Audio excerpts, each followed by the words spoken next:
অনেকে অভিযোগ করে, আল্লাহ আমার এটা দেয় নাই, ওইটা দেয় নাই, আমি এটা পাই নাই, ওইটা পাই নাই, ও পায় আমি পাই না কেন, ওর চাকরি হয় আমার হয় না কেন, ওর ব্যবসায় লাভ আমার লস কেন, ওর বউ সুন্দরী আমারটা কালা কেন?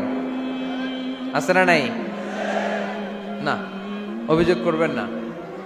আপনি যে অবস্থানে থেকে অখুশি, আপনি যেই অবস্থানে থেকে আল্লাহর কাছে অভিযোগ করতেছেন, আপনার এই অবস্থানে আসার জন্য অনেকে আল্লাহর কাছে দোয়া করতেছে, ঠিক কিনা? কিন্তু আপনি এই অবস্থানে খুশি না। অনেকে এই অবস্থানে আসতে চায়, তাদের স্বপ্ন যে তারা একদিন আপনার স্থানে আসবে, কিন্তু আপনি আপনার জায়গায় থেকে খুশি না। এজন্য উনজুর ইলা মান হুয়া আসফালা মিনকা, তোমার চেয়ে যে খারাপ অবস্থায় আছে তার দিকে তাকাও, তাহলে তোমার মনের দুঃখ ঘুচিয়ে দিবে কে? আপনার চেয়ে যে খারাপ অবস্থানে আছে তার দিকে দেখেন কি অবস্থা।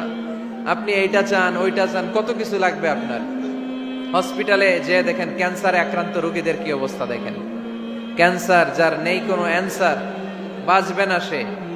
ওরে যে জিজ্ঞেস করেন, ভাই আমি তো বাড়ি চাই, গাড়ি চাই, আমার অনেক অভিযোগ, আমি এটা চাই ওটা চাই, তুমি কি চাও?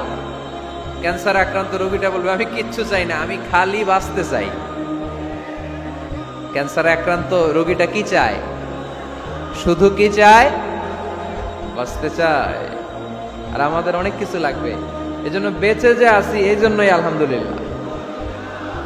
শ্বাস প্রশ্বাস যে নিতে পারতেছি, বেঁচে আছি, অনেক দিয়েছে প্রভু, আর কিছু লাগবে না, আলহামদুলিল্লাহ পড়েন। চাওয়ার কোনো শেষ নাই, আছে? লাউ আন্না লিকুল্লি ইবনি আদম ওয়াদিয়ান মিন যাহাব আহাব্বা আইয়াকুনা লাহু ওয়াদিয়ান ওয়া লা ইয়ামলা ফাহু ইল্লা তুরাব। প্রত্যেক বনি আদমকে আল্লাহ তাআলা একটা করে স্বর্ণের পাহাড়ের মালিকও যদি বানিয়ে দেয়, কিসের পাহাড়? সবাই বলেন। দেখছেন কোন দেশে আছে? সৌদি আরব। স্বর্ণের পাহাড় নাই, স্বর্ণের খনি আছে। স্বর্ণের পাহাড় এই পৃথিবীতে হবে না, স্বর্ণের পাহাড় পাওয়া যাবে জান্নাতে, ঠিক কিনা? প্রত্যেককে যদি আল্লাহ একটা করে স্বর্ণের পাহাড়ের মালিকও বানিয়ে দেয়, তারা আরো একটা স্বর্ণের পাহাড়ের মালিক হতে চাইবে। আচ্ছা বুঝে শুনে উত্তর দেন তো, আল্লাহ যদি আমাকে একটা স্বর্ণের পাহাড়ের মালিক বানিয়ে দেয়, আমার 14 পুরুষ এই পাহাড়, স্বর্ণের পাহাড় কেটে কেটে ভেঙে ভেঙে বিক্রি করে খেয়েও এই পাহাড়ের অর্ধেকও কি শেষ করতে পারবো? তাহলে আরেকটা লাগবে কেন? স্বভাব, ঠিক কিনা? স্বভাব। তো একটা স্বর্ণের পাহাড়ের মালিক যদি আমি হই, আমার 14 পুরুষ খেয়েও শেষ করতে পারবে, তারপরেও আমি আরেকটা কেন চাই? স্বভাব। আল্লাহর হাবিব বললেন এটা স্বভাব। ওয়ালা ইয়ামলা আফাহু ইল্লা তুরাব। কবরের মাটি ছাড়া কোনো কিছুই তার এই জিহ্বাটারে থামাতে পারবে। যার আছে যত বেশি, তার আরো চাই তত বেশি। মানুষের আছে যত বেশি, তার চাই তত বেশি। শেখ সাদি রহিমাহুল্লাহ, ইরানের বিখ্যাত কবি, বালাগাল উলা বিকামালিহি কাশাফাদ দুজা বিজামালিহি, এই কবিতা লিখে বিখ্যাত হয়েছিলেন। তো ওনার একটা সময় আর্থিক দৈন্যতা যাচ্ছিল, টাকা পয়সা ছিল না, ফলে পায়ে দেওয়ার মতো জুতা ছিল না। কি ছিল না?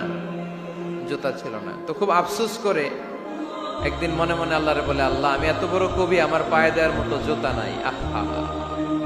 আফসোস করে ঘর থেকে বের হয়েছে, বের হয়ে দেখে এক ভিক্ষুক ভিক্ষা করে, ওই ভিক্ষুকের 2টা পাই নাই। ভিক্ষুকের 2টা, আর কবি সাহেবের কি নাই? জুতা নাই।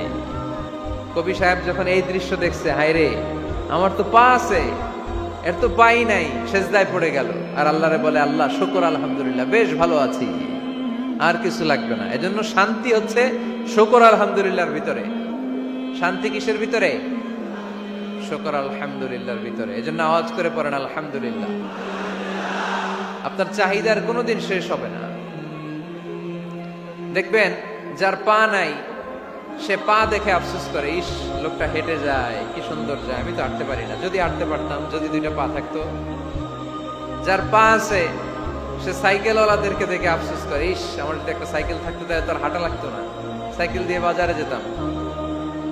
যার সাইকেল আছে, সে আবার হুন্ডাওয়ালাদেরকে দেখে আফসোস করে, ইস একটা হুন্ডা যদি থাকতো তাহলে তো ভো ভো করা যাইতো না। হুন্ডাওয়ালার আফসোস আছে প্রাইভেট কারওয়ালাদের দেখে। তারা আফসোস করে, ইস আমার যদি একটা কার থাকতো তাহলে তো কার চালাইতে পারতাম। যাদের প্রাইভেট কার এদেরও আফসোস আছে, ইস আমার যদি একটা হেলিকপ্টার যদি থাকতো তাহলে তো উড়াল মারতে পারতাম, ঠিক কিনা? হেলিকপ্টার ওয়ালাদেরও আফসোস আছে, আমার যদি একটা জেট প্লেন থাকতো, jet plane, private jet plane, prince Walid bin তালালের মতো 70% মেড অফ গোল্ড, তার একটা জেট প্লেন আছে, এটার 70% স্বর্ণ দিয়ে বানানো। তার মানে চাওয়ার কোনো শেষ আছে? নাই। সুখ শান্তি যদি চান অলওয়েজ পড়বেন আলহামদুলিল্লাহ। কে পড়বেন?